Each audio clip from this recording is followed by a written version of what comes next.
Hi, welcome to Midwest Magic Cleaning. My name is Mac Friday, and I am always 50% off. Oh, yeah. So what you're watching this week isn't really what I'd call a part 2 of a series, but it's a continuation of a set of videos that I'm doing about starting over. I recently became single. Don't worry, it was mutual. We're both very happy, very relieved, and we're both friends. And it happened around the same time that I bought a new house. I bought the house for really cheap and really at a price that I couldn't turn down, and I was going to do other things with the house. I was going to do some charity work with it. But once the separation happened, it made more sense for me to just move in here. The problem with buying a house for really cheap is that they typically take a lot of work to get, up to standard. And this house is definitely no exception. It's not like an aesthetic thing. There are functional things in this house that desperately need to be fixed. And in the first video, I explained how whenever you're moving into a new place, there's a priority list that I like to go by. And that is necessity and function, followed by aesthetics, followed by luxury. Now, that doesn't mean you have to do this group first, then move on to this group, then move on to this group. You can do some of those things at the same time. And sometimes the things that you think of as necessities aren't truly necessities. They're just really good, beneficial things to have. So for instance, in this video, I will be installing my washer and dryer. I don't need that to live, but it saves me a ton of time in having to go to the laundromat and pretend I'm not a psychopath in front of other people in public. And then they have restrictions like they don't want you to wash your chainmail in their washers. If you want to wash the clothes that you're currently wearing, they frown upon you taking those off, or even worse, just jumping in the washer and just riding it out. But anyway, getting that washer and dryer for me is as close to a necessity as you can get. So in this video, the first thing I'm going to start off with is hanging up some curtains, because there's a 9.5-foot wide window in my living room, and across the street, some people have noticed that there's what they thought was a church. That used to be a church, but it was actually bought out and converted into a small school for autistic kids. So the curtains become a necessity for two reasons. One, the sun just pours through that window and reflects off the TV, and there's no place I can put that TV without a big glare. And two, I can't really function in my living room without curtains. Like if I wanted to ride a moose shirtless in my living room, I've got all those little kids looking in and seeing what I'm doing, and then they want to ride the moose, or they want to ride me, and no one rides me for free. And autistic kids are really notorious about being bad tippers. So it just saves that conversation if I just put up curtains and block the view. While we're doing that, if you notice the floor, it looks brown. It looks like stained concrete. It's actually old garage concrete, because this room was converted from a garage into a living room, but it's not stained. That's actually old carpet glue. So Jason and I are going to have to get all that off of there before I do any flooring in here. And that's the thing with this whole house. Every room has something major like that needs to be done. When you're moving into a new place, I think one of the most important things that you can do as fast as humanly possible is put things away. Now that may sound like an oh duh piece of advice, but I can't tell you how many times I've heard over DMs or comments or messages from people saying I moved into a house 3 years ago and there's still stuff in boxes. And I get that. There's a huge pile of boxes that Jason is going to be dollying away into a storage room, and those are all the cleaning supplies that I will be selling in my online shop once we get that up and running. It would be really easy for me to leave those in this corner because the room that I'm in is pretty big. The problem with doing that is it changes the purpose of the room that you're trying to enjoy. So instead of it feeling like home, it feels like a storage room, because it is a storage room. The faster that you get things put away, the more of a connection you can build with your house right off the bat, so it doesn't feel like you're encroaching on this space. It feels like you're embracing the space and making it a part of you. That to me is what makes a home feel like a home. One of these can go in the bathroom and the cabinet.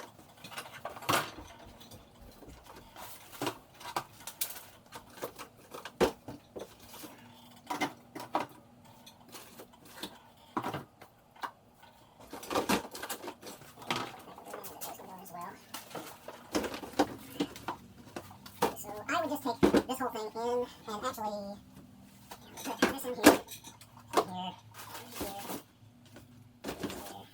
Yeah, just take that whole thing in there.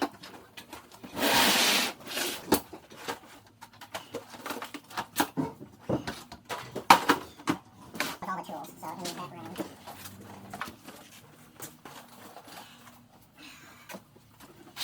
These can all go in there as well. I think we're gonna wrap up here in just a few. Once we got all that main stuff put away, we had to hook up my washer and dryer because at this point in the week, all my clothes smell like cheese balls. So we really needed to get these things hooked up so I could actually wash my clothes and smell like an adult. Now you're going to be seeing a whole lot of Jason in this video because a week ago, I threw out my back so badly that I couldn't walk for at least 2 days. I mean, I had to physically crawl to my bed one night. It's about 50 to 70% better than what it was, but I'm still walking with a cane because if I put weight on my right leg, it hurts so bad in the lower part of my back that it takes my breath. I've dealt with this my whole life. The only cure for this for me is just time. Rest in my back, make sure I'm not lifting anything stupid heavy, and making sure I'm asking for help because I am still like a stubborn dude. It's hard for me to ask for help or even accept help, but I'm finally gritting my teeth and asking for that, and Jason has been super cool about making sure that I'm not overdoing it. So basically most of this week I've just been telling him I need to do this, here's how you do it, and then he just jumped right in and followed instructions. And that is how he learned to spin kick the elderly, son. Oh yeah. I gave him the instructions and he gave them a whooping. That's just the way it goes. Twist from the hip and aim for the lip is what I told him. So anyway, he got a crash course in how to hook up a washer and dryer. Now you're going to be seeing me doing a bunch of the hands-on stuff, and even though I was teaching him what I was doing, the work that I was doing in there wasn't,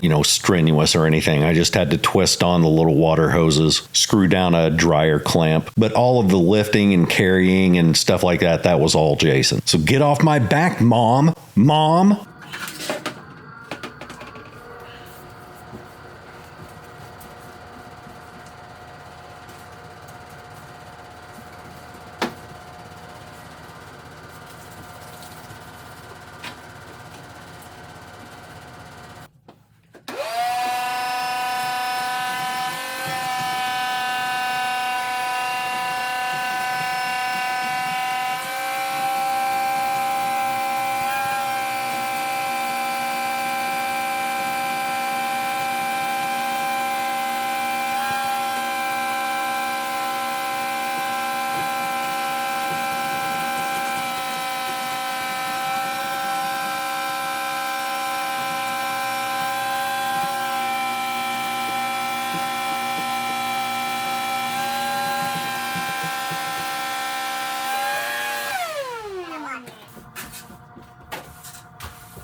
Should be good.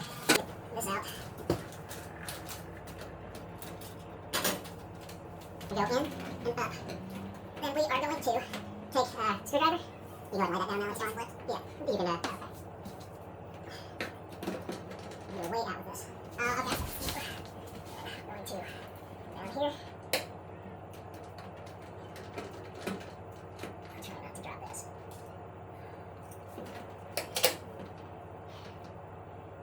I was going to say this should clip in here. That's the part that was confusing me.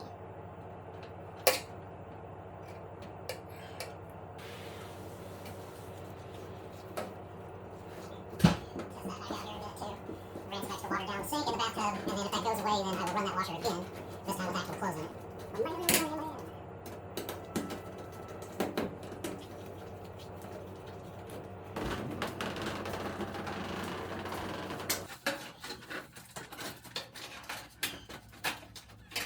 After we got that done, I had to turn my attention to the bathroom because I think this is another necessity. Aesthetically, it needs an update because it's got old flooring, the sink looks terrible, the medicine cabinet and lighting are just bad. But there are functional problems with this as well. And redoing one thing means that we might as well redo the other. For instance, the toilet flushes really slow and it has nothing to do with the pipes. It flushes slow because it was made in 1984. It's a 40-year-old toilet. So that needs to be replaced entirely. entirely, and I already bought one that's taller than a normal toilet, and since I'm taller than a normal human, I decided just to swap those out. The shower backing was made in the 1970s or 1980s, and it's that weird yellow color that looks like it didn't start out that color, like it became that color over time. When I pulled on that to see how it was attached, it basically wasn't. They had tacked that up with some construction adhesive, and it didn't really stick, and you could just pull that off with 2 fingers. And when we finally pulled that off, we found that a bunch of the cement board had crumbled. So I'm going to have to cut all that out and replace it. There's also this really terrible fake plastic tile stuff that's wrapping around the room, and even though that's an aesthetic replacement, it also happens to be a necessity because the way that's put up traps moisture and breeds mold. So we're still high on the priority list. We're doing a necessary room, and we're fixing the stuff that needs to be functional. But while we're at it, we might as well do the aesthetics too. So we're going to be doing painting. I'm going to retile that shower wall. We'll put in some new temporary flooring and just replace a bunch of stuff that sucks. Since I have another half bath in the other room, we're just worried about demo this week. I have a new roll of bathroom laminate, and it's that kind that you just roll out and then kind of tack it down with a little drop of construction adhesive, then put baseboards over it. So I told Jason to just pull off the old vinyl, but he didn't have to pull all of it up, just all the loose, nasty, sharp pieces. Anything that was loose, just rip off of there. You don't need to go clear down to the subflooring, because after we're done with all this, we're just going to roll out the new vinyl, tack it down, and that's going to be our temporary solution. The reason I say it's a temporary solution is because I say what I want, son. And also because on the other side of the wall behind that bathtub, there's another half bath. It's just me living in this house, and it's likely only going to be me living in it forever. So at some point, I'm going to tear that wall out, turn the other bathroom into a walk-in shower, and then merge this bathroom into that one. So the tub's going to go, there will be a walk-in shower, toilet, nice good sized vanity. And instead of having 2 tiny useless bathrooms, I'll have one normal size cool bathroom that I can do cool things in. If you get any good looks at the upper walls and the ceiling, you'll notice that it's covered in mold. That's actually dead mold. I've treated it once. Then whenever we start putting the bathroom back together, I'm going to treat it a second time, then prime over that with a mold killing primer. I don't remember the name of that. I call it Optimus Primer. It doesn't spray on very well, but it rolls out just fine. Oh, suck it. Anyway, whenever I merge those 2 bathrooms together, we're going to redo the floor in faux marble tile. So right now, the only flooring and all that we have to worry about is just stuff that's going to be temporary until I can afford to do a big project like that. You'll also notice that the plumbing on this sink is done incorrectly. One, they're using flex tube, which is not ideal. And then the actual P-trap is not supposed to loop over itself like that. But for right now, it just has to stay that way until I can get a plumber who knows what they're doing to come in and redo it. The sink is also attached to the wall in a very weird way. So rather than take that entire vanity off, I'm just leaving it as is and working around it. When we finally redo the bathroom, we'll be looking for perfection. Right now, we're just worried about good enough and functional.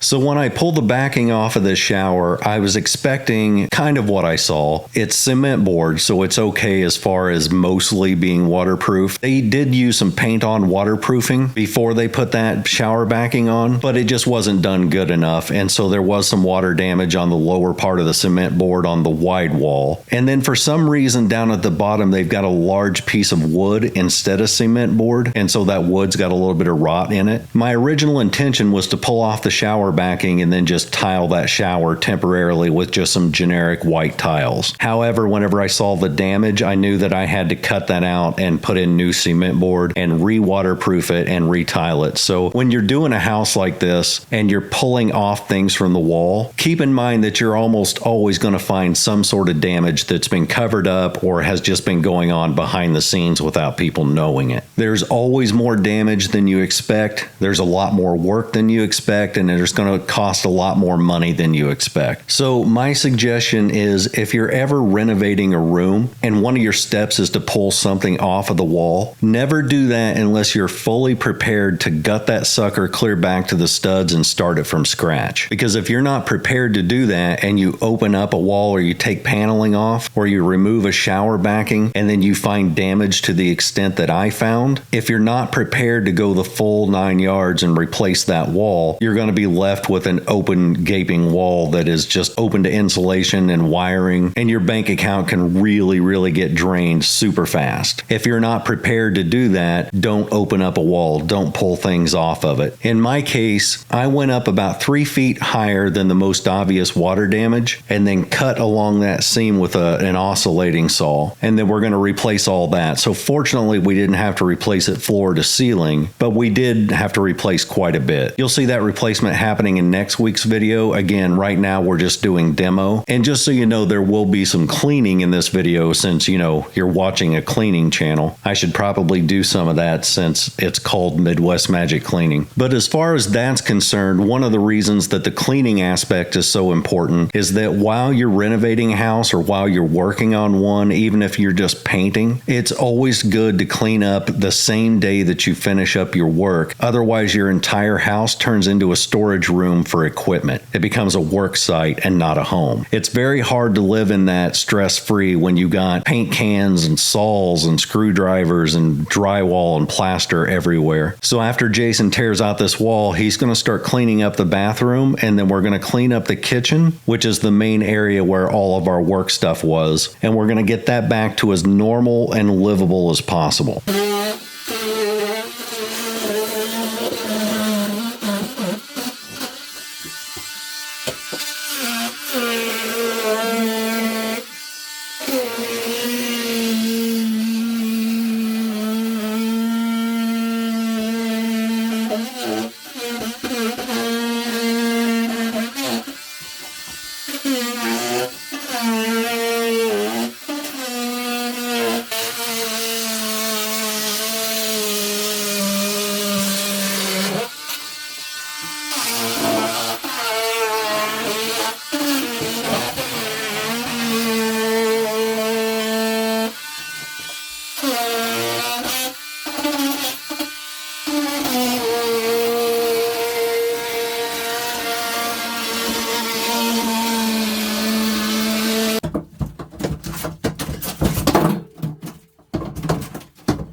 While Jason's doing that, I wanted to shout out a couple of channels. Some of these you've heard me shout out before, but I wanted to call them out again because not every person watches all my videos, so this may be the first time they've heard of them. The first is one of my favorite cleaning channels called Feral Tradwife. She's one of the funniest cleaners that I've seen out there. She's just got an addictive personality, and she does real world cleaning in her own house. She has ADHD and she has autistic children, and so the cleaning that she does is super down to earth, real life situations that I think a lot of people find themselves in. Great channel, really funny. These will all be linked in the description, by the way. The second is a woman who goes by the name Violet Sky. She got really big on TikTok. We've been friends for a while now, and she was a full-blown hoarder who was living in a situation that was just outright dangerous. And she decided one day she'd had enough, and she just started cleaning over the course of months. She has made insane progress, and she's done such a great job. She's going to be making a transition from TikTok to YouTube very soon. She started uploading some of her stuff here already, but I'm trying to talk her into making a full transition into YouTube so that she can make money on the videos that she's producing. And also because there's a large audience who's going through exactly what she's been going through, and I think she could help a lot of people. The other is another one of my favorite cleaning channels. It's called Fife Free Cleaning. They're out of Fife, Scotland, and they do what I do. They go into houses for people who need the help. They clean for free. They video them, and then their narration is really cool because it's both of the ladies just sitting in front of a microphone and doing it almost podcast style and just talking about the cleaning and just to each other, and it sounds like you're just sitting down with some friends and having a conversation. It's very, very calming channel. And the last is Remy Clog. We have been friends for a while on TikTok and on YouTube, and a lot of my viewers also watch her. But if you haven't seen her, she's another one of those very real channels who just speaks her mind, and she's got a very good grip on life. She's a very observant person. And so not only are her cleanings really cool to watch, but her narration style is really, really addictive, and she's just a lovely person. And remember, when watching these channels, every subscription counts. It's the same thing with mine. I'm trying to reach 1 million subscribers, and we have a very realistic shot of doing that because I'm well over 620,000 right now. But your subscriptions mean a whole lot. So if you could give those people a subscribe, give me a subscribe, and just let them know that Midwest Magic Cleaning sent you, and that my fee for a shout out is $4.6 million,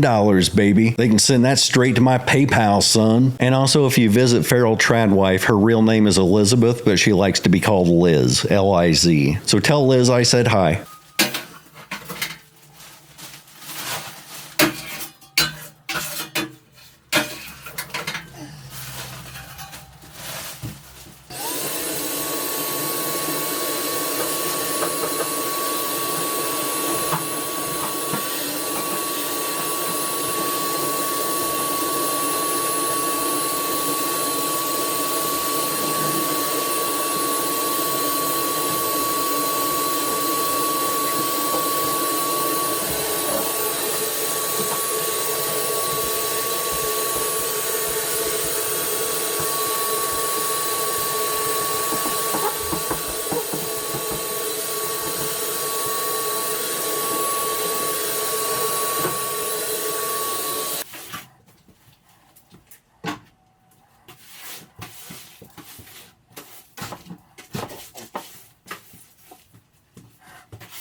What you can expect next week out of this channel is we should have the bathroom done. Shower should be tiled, walls painted, new toilet installed, new flooring installed. At a bare minimum, we'll have a new faucet installed on the sink, and then I'd like to replace the medicine cabinet and the lighting. But that room should be done in its entirety this week. After that, we're going to jump into the rest of the rooms, which will be a whole lot less construction and a whole lot more aesthetics like painting. We're going to paint walls and kitchen cabinets. I'm going to try to work on getting some new countertops. And if you're wondering if I'm trying to move away from cleaning on this channel, I'm not. Remember, my back is extremely bad right now, and I'm trying to start my life over in this new house. So I'm trying to do things for me, and as long as I'm doing that, I might as well go ahead and film it and put it up on the channel. But as soon as my back is better, and as soon as I get to a point in this house where I can say, okay, we don't have to tear out any more walls now, we just have to paint, so we can do that later, let's go clean somebody else's house. I do have houses waiting for me to go clean them. So as soon as I'm settled here, I will be right back into the regular everyday cleaning stuff like you've seen on this channel for 2 years. But right now, the biggest priorities in my life are 1, heal up, both physically and emotionally, and 2, get this house livable. Something that I can live in stress-free and be proud of and invite people over and be proud of what they're seeing. And I can't really preach to people how they should stop and help themselves if I'm not doing the same thing for me. Thanks so much for watching. I'll be back next week. Members, I'll see you all on Wednesday. Everyone else, I'll see you next weekend. Later.